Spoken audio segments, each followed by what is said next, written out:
Hello, my friends, and welcome. Welcome back. Yep, it's another session with the older man. All right, this is a good one. I want you guys to give this some serious thought, especially the ladies. What is a real man?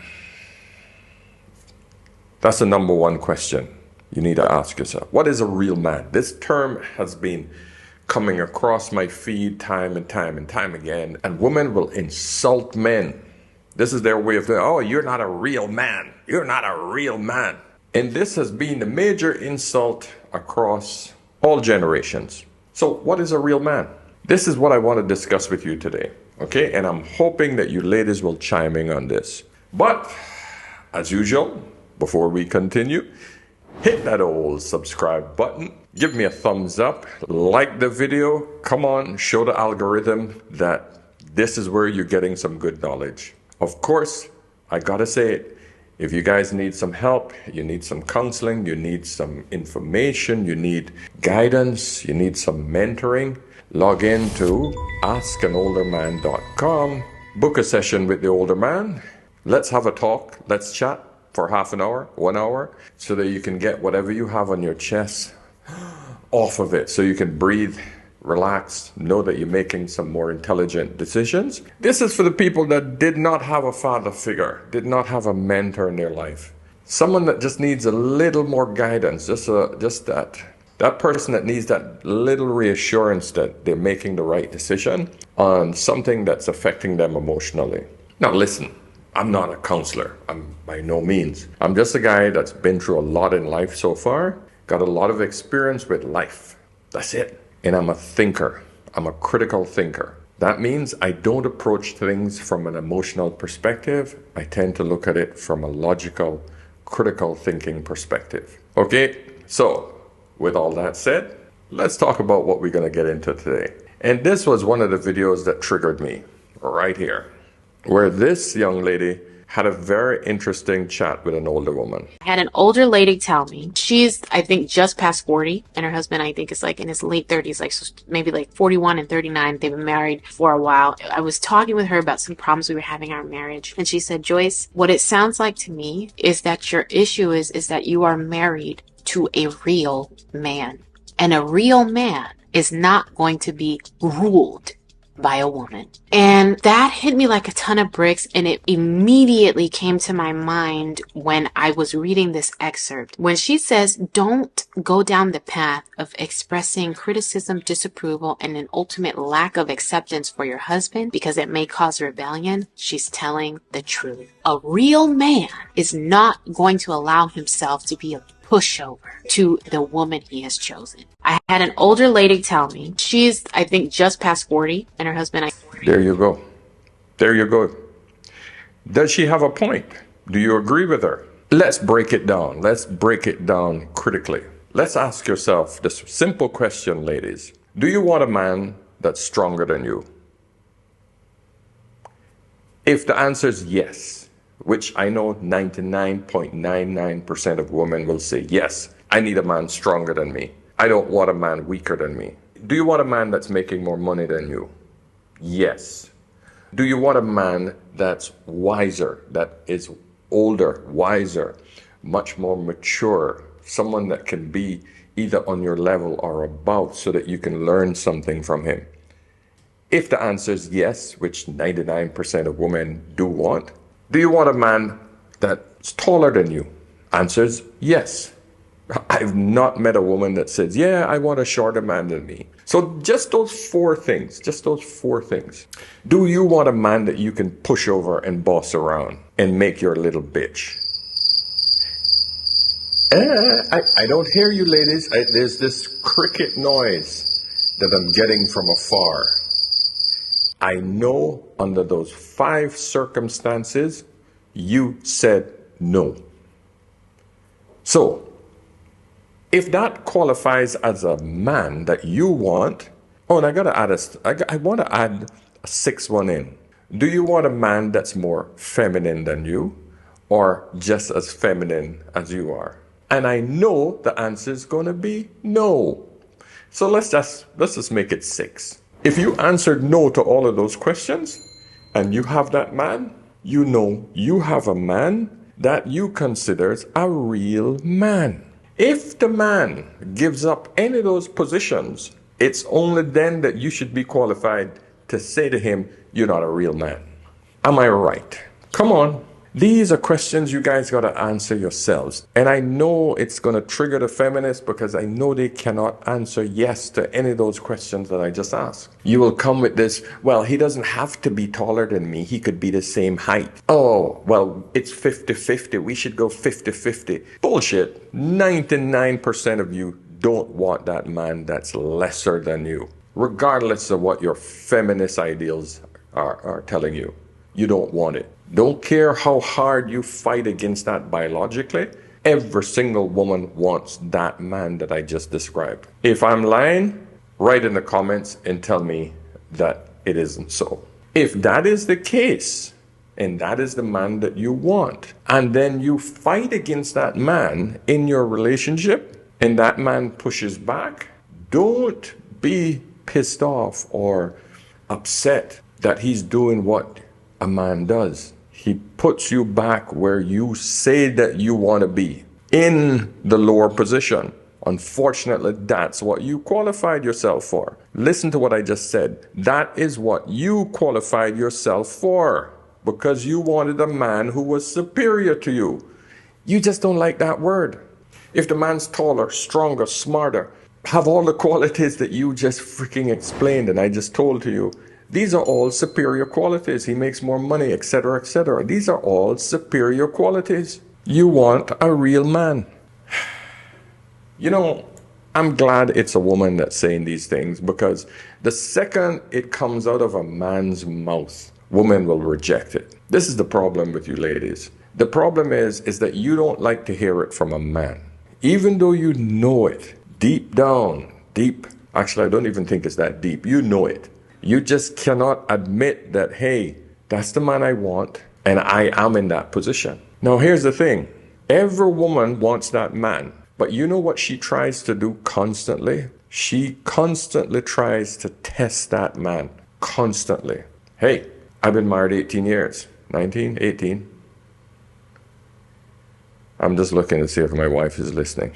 I think it's 18.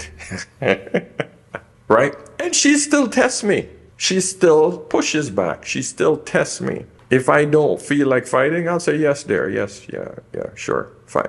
Even though most of the times I know that I could fight back, I'll give up that position. But if I keep doing that, eventually she will feel that I am no longer in that position where I can be the leader, or I can lead, or she's getting anything intelligent from me. That's why, gentlemen, it's not in your best interest to become a yes man in your relationship. Yes, it will give you temporary peace, because she will nag and she will do whatever it takes to get her position. But the point is, if you keep giving in over and over and over and over, eventually she'll lose respect for you.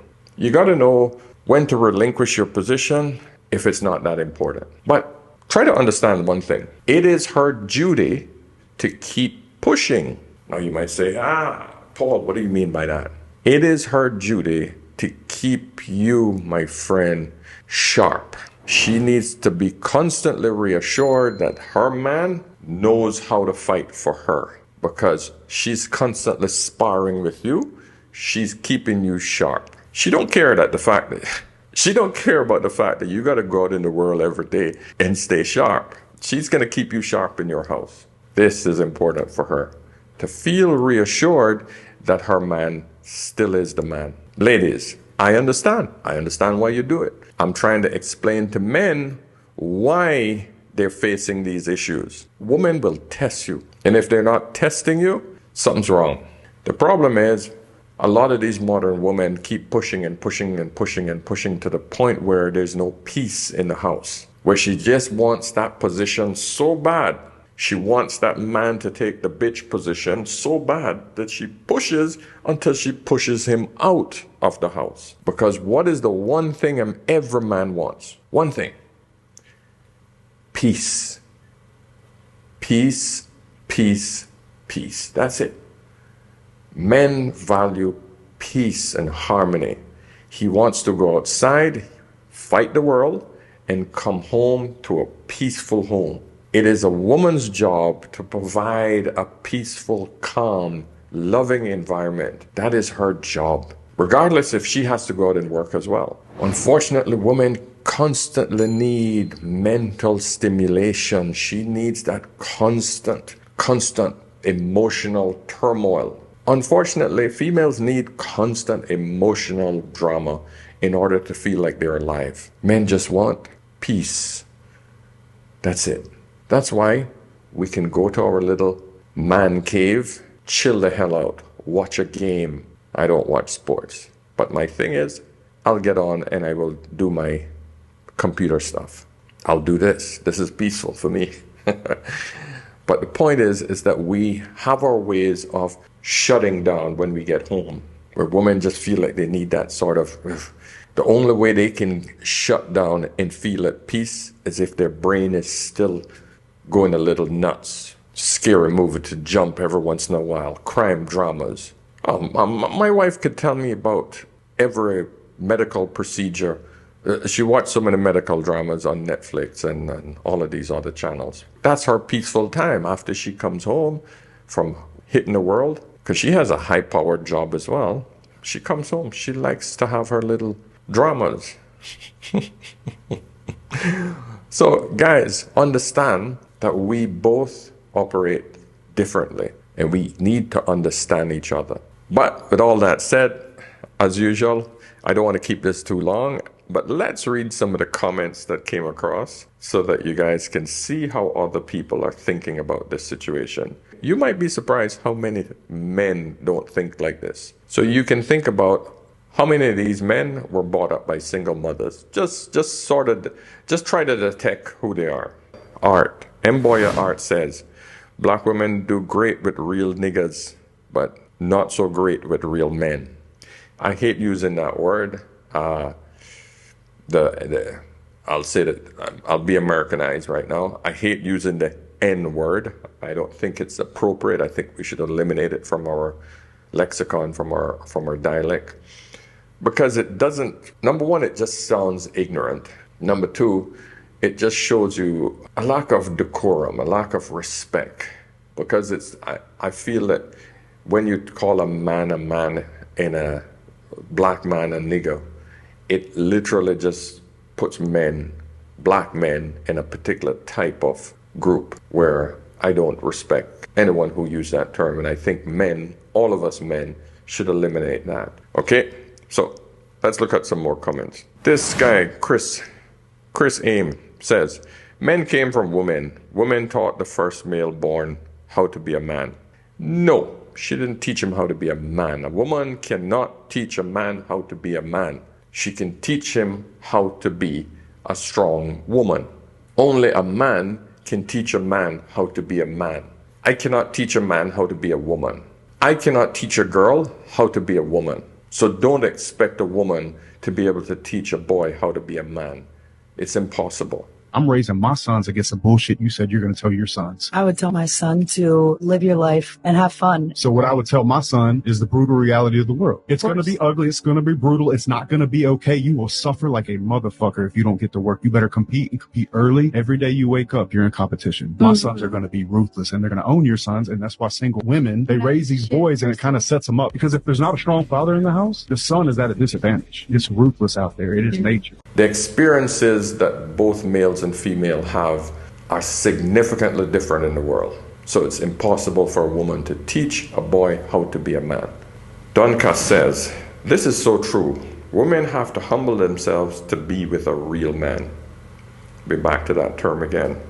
I still want you guys to tell me what is a real man. You've heard mine. So obviously this is Stephanie says, here's the feminist. Stefan 25 says, nobody should be trying to rule over anybody, whether it's a woman or a man.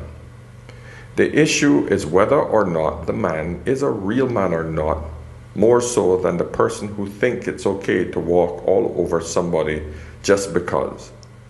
Just show each other mutual respect. These are two totally different things. No one says that the man she chose to be at the superior level don't have respect for his wife. That is not the argument. This idea that you think just because somebody is in an elevated position that they shouldn't have respect. No, you're reading this wrong. When a woman goes into the workplace and her boss is a man, right? She shows him respect and she respects his position as the boss. The boss shows her respect as the employee or his subordinate. He don't walk over her just because he's superior. He's in a superior position. He shows her respect. So you're talking about two totally different things. This is what I hate when people think just because we mention somebody in a superior position that that person automatically bullies the next person. That's not how the world works. That's not how the army works. Just because you have a sergeant and a general, a 5-star general, that 5-star general, in order for him to get his soldiers to follow him, he has to show them respect so that they will respect him. That's how the world works. That's how normal people operate. Why do you always have to go to the worst case scenario? Superiority doesn't mean lack of respect or walking over. So get it straight. Boss Main says, women complain when they can run over a man and complain when the man is a leader and not allowing that woman to run him. Yeah, pretty much. Women are never satisfied with a position. I recently was going on dates with a man. And nice guy, good guy. Treated me well. That is good. But damn, there's a but. There's a but. Why is there always a but? But once I realized that he was not my husband, because I'm only looking for husband energy at the moment, I ended things with him. Jesus Christ on the back. These days, being a good and nice man is not enough anymore. You have to be Duracell battery too and bring energy. Anyways, I sent him a text, told him that I didn't see it going any further. Lady, you are hungry. The Lord served you with a good, well-cooked chicken, and you decided not to eat it because of the chicken's energy. You will starve. He agreed. He said that he didn't think that he could make me happy. And while I appreciate that, it was a very kind response, he didn't even try. For what? You didn't want him to respect your wishes or what? He didn't even try. He didn't even try and say that he wanted to change, that he wanted to whatever. I can be manipulated. I will listen to you. But you didn't even try. Mother of Lord, she wanted the man to manipulate her. What type of twisted mind games is that? She thinks dating is PlayStation 5. Lady, if you want to play games, go and download Candy Crush and leave this good man alone. But like I said, women will constantly test you, and it's her job to test you as a man. She wants to know and reassured all the time that she's still got a strong man. That's who she chose. Elder JB Jr. says, yes, my sister, a real man will do almost anything for a woman. I know I will. But I tell them up front, you're not going to run me. Some women have stayed, some women have not. I've had no problem with women, even with the ones that have left. Right on, sister. God bless. Incredible. A few other people said, fact. Very nice. Shell7796. What BS? She didn't marry a real man. She married an old world man. Other men are modern men who act like real partners for a modern woman. Life lesson. Know which man you are marrying. This is a woman that will run over that man. She will be bored with him, and she will cheat on him and leave him shortly after. Gentlemen, do not listen to this woman. I see it every day. That's a few of the feedback comments. Let me know what you guys think. I just thought it was an interesting point to make. And I just felt that most of the problems that I see in today's environment is that women trying to be men. They want this whole partner crap. That doesn't work. There's no way, no how that you can have, there's no way, no how you can have two CEOs in a company, two captains on one ship, two pilots, two, I don't know, what they call them, master pilots, two head pilots on an airplane. Somebody ultimately have to make the final decision. A good leader consults with those below him so that he can get many minds to think about. It's the same thing a good man, a real man will do when he has a problem. He will consult with his wife. And if he has chosen a good wife, also a smart woman, with a head on her shoulders, they can put their heads together and come to a consensus. Men aren't right all the time. There are men who get emotional as well. The other day I had a friend, a female friend, who had to talk her husband out of buying a $500,000 car that they couldn't afford. But because the man had it in his head that he needed this car for his business, not thinking that, hey, I could actually bankrupt the family and put them too far overextended with this loan on this car, the wife had to point out that there's no way we can afford it. Just because you can buy it doesn't mean you can afford it. She pointed it out, and you know what? He said, honey, after I looked at the numbers, you're right. Thank you. That is a real man. That is a leader. So, okay, guys, let me know your thoughts. Hit me up in the comments, subscribe, and of course, remember, whenever in doubt, always ask an older man. So if you guys hear my daughter's cat in the background, it's feeding time. I gotta go feed him now. I'll see you guys in the next one. Cheers.